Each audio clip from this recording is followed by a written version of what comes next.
Hello everybody, Piano Noob here. I haven't made a video in a really long time. I was just life makes you busy and stuff like that. But anyway, today I want to talk to you about method books. My previous videos, I'm learning how to do piano. I've been doing these method books for a long time. So what I want to talk about are these method books. Now, these method books are level 1. Okay, so we got the ALFRED series, level 1. We got the BASTIEN series, level 1. And then we got our Piano Adventures, level 1. Okay, now what I want to talk to you about these 3 highly rated method books are the fact that these books come highly recommended online as whether what you should start learning piano and stuff. I'm going to talk about first, just to get this out of the way, about the Thompsons Modern Course book. This stay far away from. This book it's not a method book whatsoever. It's more of a song book, and it jumps. It jumps really crazy. Okay, so I'm gonna start talking about the ALFRED series, and then I'll explain more about the Thompson series. Okay, by far, if I had to rate these off the back, like which one to get, it will probably be in this order. This one, number 1. This one, number 2. And this one, number 3. Now, a lot of people say this one, number 1. But let me explain. Okay, starting with the ALFRED series. When you start with the ALFRED series, on the first few pages, right, it's very bare bone, basic material. Like, you got the treble clef, you got the bass clef. Here are the first notes for the right hand. Here are the first notes, 5 notes for your left hand. So by the time you get, and this is what you're doing. You're just doing 5 fingers. They show you how to play some, and they show you how to read the treble and the bass, and then you put them together. Very slow, methodical process, right? And it goes like this all the way until it gets to like page 20. 20 talks about melodic intervals and harmonic intervals, and now that and then from there it goes from chord, C chord, then it goes to G chord, you learn G chord, then it goes to G7 chord, and yada yada yada yada. This book does not do that whatsoever. This book is mostly little songbooks, easy beginner songbook levels. But my problem with this is that within the first 3 or 4 pages of it, they start going past the 5 finger positions. They're going to the B with your pinky. They're going to the A on your other hand. And by the time you hit page 3, so you don't have any practice from the method books. The method books will give you 3 or 4 songs, and you practice with your fingers. And then by page 20, they add a finger, and they add a finger, and then they add chords with fingers. So it's very slow process in learning, just how people slow like me would like to learn. This book jumps harmonic. By page 3 or 4, you're on harmonic and chords and all this. It's way too fast. This is, if you're halfway through a level 1 book, then yeah, definitely get this. Or if you finished the level 1 and you're on level 2, yeah, definitely get this book. That's where this book comes in. This is not for beginners whatsoever. It says first grade book right here. It may be backwards from the camera. just stay away from this, especially if you're in your 30s or 40s like me and don't know anything about piano and everything. Do not. It has great reviews online, trust me. But if you're learning the right way, you'll be extremely lost with this book. So I only bought book one of this book. I only bought it because when I saw it, it basically teaches you by songs. The songs get harder and harder and harder. They start off easy. They just gradually get harder. So they don't they don't really teach you in depth too much about method. They'll be like, hey, this is a staff. Next page. Hey, this is a song. Play the song on the staff. You know, so I digress with this book. Anyway, so I'm tossing that to the side. I gave you your fair warning. Now, the reason why I recommend these two books back to back, first of all, never start, it's highly recommended by me, a piano noob, that you have two method books, not just one, okay? Because there's going to be sections in here that's going to talk about, or you know what? I'll make it like really simple just to get your understandings. So you got on this page, they teach you the G7 chord, right? And within the next two pages of music, it's nothing but songs that have, you know, finger positioning and G7 chord. And then as you progress, it'll be like G7 chord with C chord. And you progress C chord with F chord, yada, yada, yada. So that's the way of learning. That's how they basically teach you in this book, right? But when you get into this book teaches you basically the same structure. They start off the same way. A lot of the material is exactly the same, except they have little things that they sneak in where might not be, for example, alright, so you got on page, I'm trying to find something that's very useful. Sorry, I don't have this self-prepared, but okay, so here's an example, right? Chapter 3, right? They're teaching you basically the C chord, the G7 chord, and the F chord, right? And then in this book, on chapter,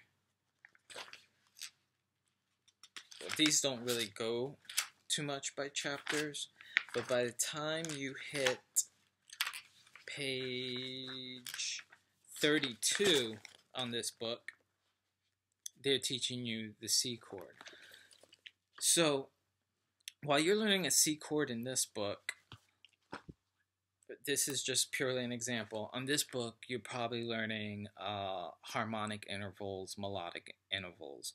And then by the time you get to the C chord in this book, on this other book, it's going to teach you about harmonic and whatever. And they're going to have little exercises you can do to fill them out and to write it, you know, put it on paper. And then by the time you reach that section on this book, they're going to have its own little exercises for you. It's basically making your foundation more concrete and more that you can understand. Because if you don't understand the verbiage in this book, then by the time you go to this book, you'll be like, oh, it makes sense. They explained it. Obviously, you can go online and use supplements and stuff like that to help you out. But when you have two books, you really don't need it because you kind of understand. Where one would practice one page on a G7 chord, this book might have 2 pages of practice on a G7 chord. So what I'm saying is that, like, you should do the songs practice in this one and do the songs practice in that one so you can have a well-rounded understanding of basic reading, music notations, and stuff like that. Now, with this book, right, the Piano Adventures book, this is just as good, but it also gets pretty advanced. So, for example, you have ties and slurs. They start talking about ties and slurs and stuff like that very, very early on in the book without explaining it too much. And then they start bringing in the pedal. You know, they bring in the pedal by page, let's see, where is the page numbers here? Can't even,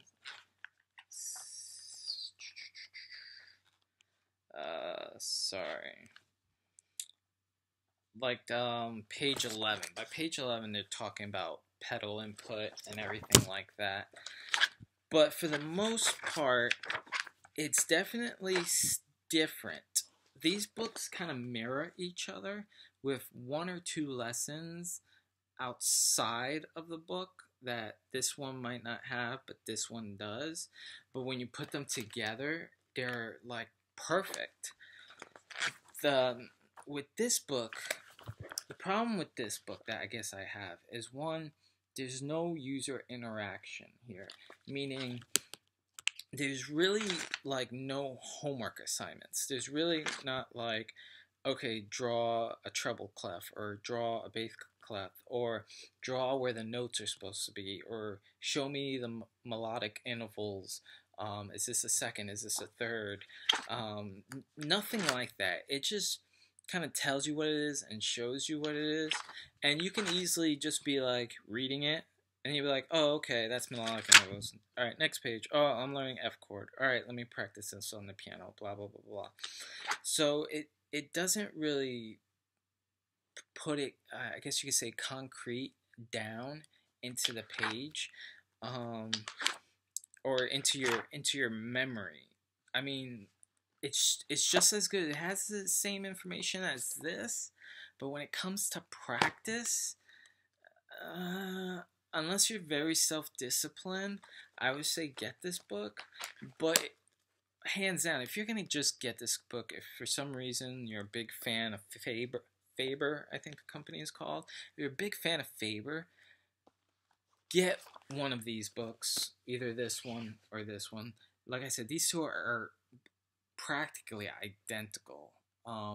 The real big difference is like the homework assignments that you have to do, you know, pen and paper. What's interesting is the Bastion has an answer sheet for all the questions and answers that you have to fill out and stuff like that. This one doesn't.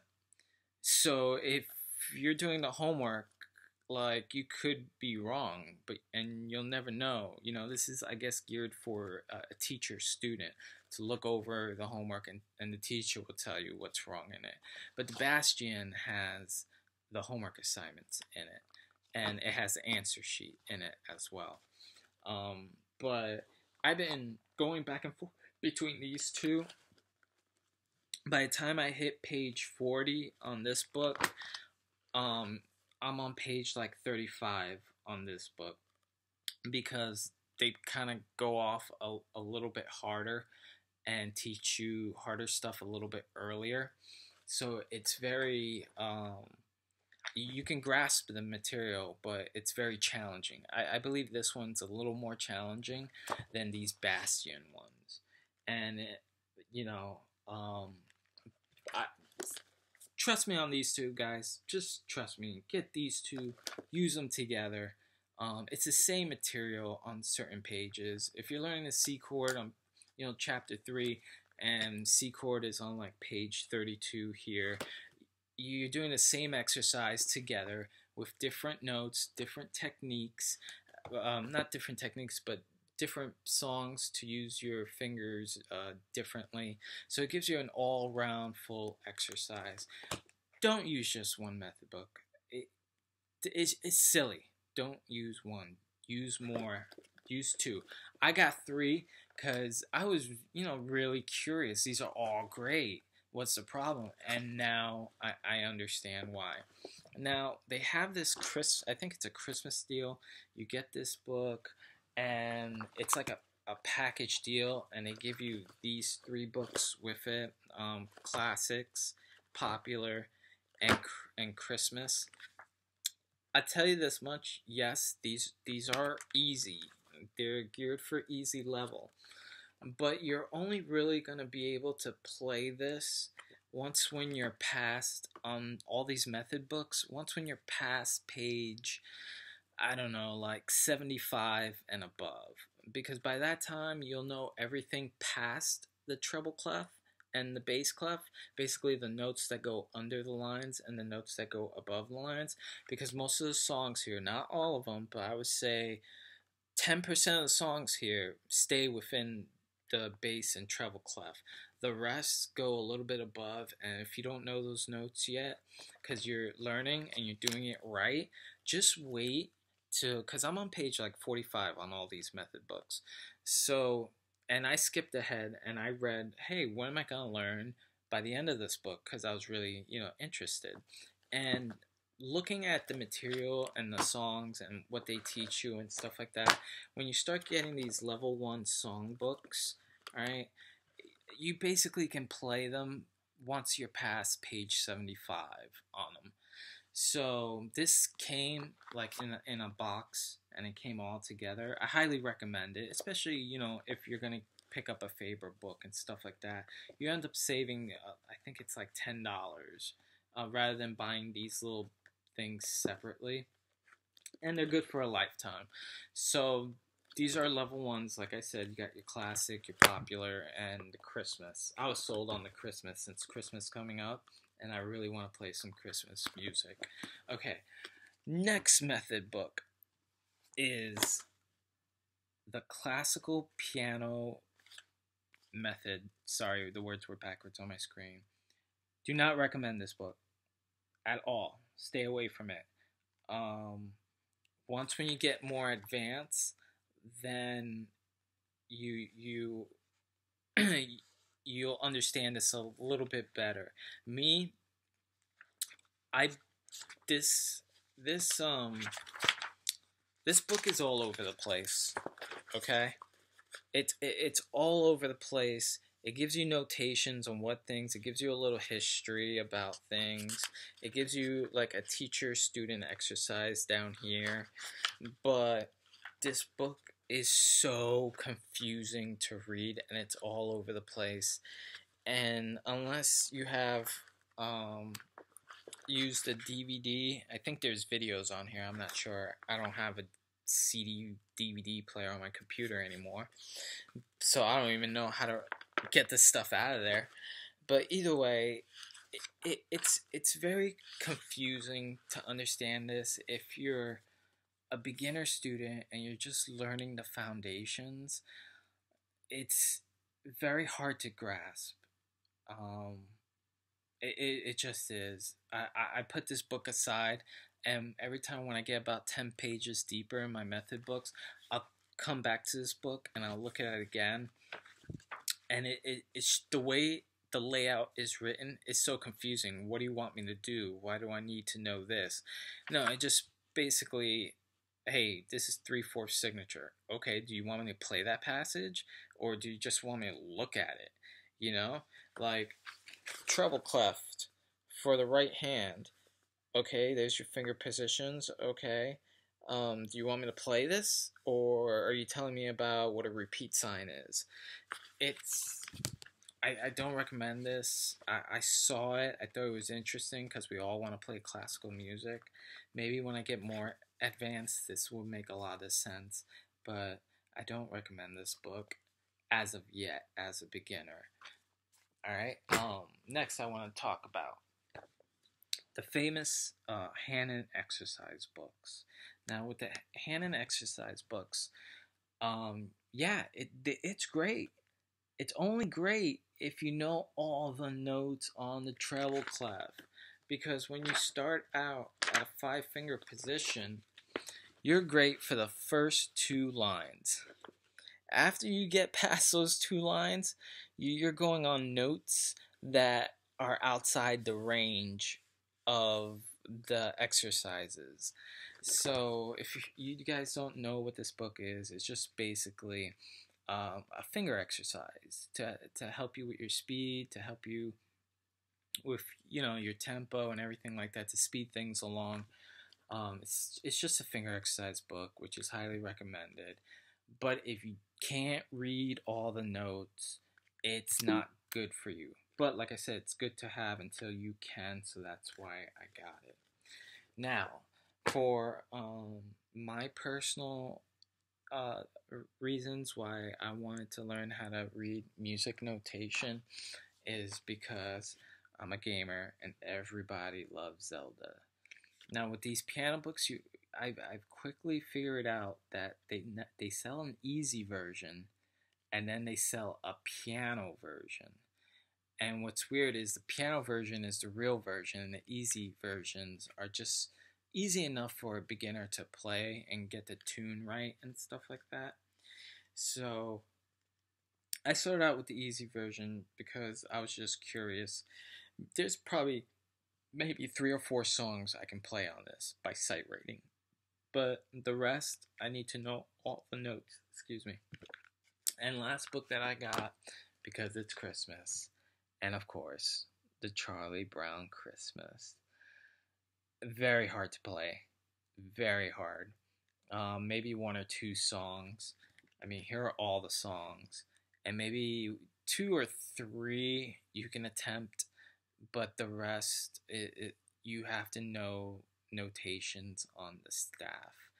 So, but I highly recommend this book. They also sell this one in an easy and in a piano version. And this one happens to be the piano version because I really wanted to learn how to play this the right way. Looking back, maybe I should have got the easy version. I don't know, but that's why I got these little fun books.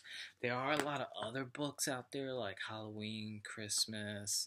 Like that's just whatever your taste is. Go in the bookstore and like buy them. Just for things you want to learn. But right now, my priorities are the ALFRED #1, the BASTIEN #2, and the Faber #3. And the way I go about it is right now I'm on page, let's see, I'm a little past this page, but here's an example. Like, they have you fill in, alright, what are these notes? You know? Because you have to know these notes by sight, not just by filling in the letters. You have to know exactly how they look like. And the more you memorize what they look like, you can speed read. And you can play music and look past it because you already know what's coming up next. But they give you homework assignments there. And then same thing with the Bastion. Sorry, it's getting late. But even with this book, they give you homework assignments here as well. And I keep passing it. See, they're like, what notes are these? Are they melodic, harmonic? How many down? Are they going up or down? And play them. Once when you're done with all that homework, then play it.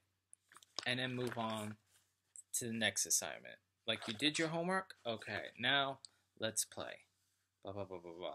So it gives you a more sturdy foundation as far as the type of stuff that you want. I've seen on the internet bad reviews about this from piano teachers and stuff like that. Most of us can't afford a piano teacher. So you gotta do what you gotta do to grasp the material and understand it. And you can't just understand it from one source. So that's why I branched out and I went to other sources as well. Just to see if there's a couple of crumbs that this book left out that this book picks up, or vice versa.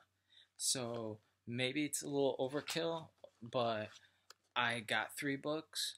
I mainly work on these 2 hardcore, and then when I'm stuck in a certain area, then I go into this book and start from the beginning and skim till where things start becoming difficult, and then practice it on this book. And then once when I can't do anything more with this book, then I go back to these 2 books and progressive fa. So I'm using all these in conjunction. Like these are all my teachers, and everything that I see online, with helping to sight read things I'm doing wrong, sight reading. I look at that stuff up on YouTube and stuff like that. But you gotta do what you gotta do to, um, learn this stuff, and you have to learn music. It's important. I want to be able to be hear a song from a movie and be like, "Oh my God, that's amazing!" Like, and not have to go hours on YouTube, imitate someone playing, and this and that. I just want to go to a bookstore, buy the book or buy the sheet music, and just go on a piano and learn it myself. And that's the way it should be. But in order to do that, I gotta learn how to crawl before I walk. And that's the whole purpose of these books, is that I want to do it the right way as best as I can. And that means I basically read a sheet of music every day before I go to bed. Like I just read it, and I say in my mind CED blah blah blah blah. If I mess up, I just keep reading. I just keep reading. I just keep reading. Even if I miss like 20 notes, I just keep reading before it becomes fluid. Before the notes start looking like pictures to me, and pictures automatically translate into what I press in the keyboard. Because right now, we all start at the decoding stage, where it's basically you look at a note and you look at the note and you're like, what note is this? It's on top. Um, and then you look at it and then you're like, oh, I think that's uh, a C or an A or a B, or down here, I think this is a D, and oh, it's a D. Okay, so two Ds. Okay, I got these Ds. Let me play these Ds. That's decoding. That's not reading. So you have to be able to know, like, Ds are coming up. All right, what's coming up here, here, here, and as you're reading, like, you keep going forward. Whatever's covered is what should be playing already, and you just keep reading it that way. And that comes with practice, and that comes with reading all the freaking time. It's just like reading a book every day. But hey, I hope this was informational. I hope this helps. If you have any questions, leave it in the comment section below, and I'll get back to you. Signing off. See ya.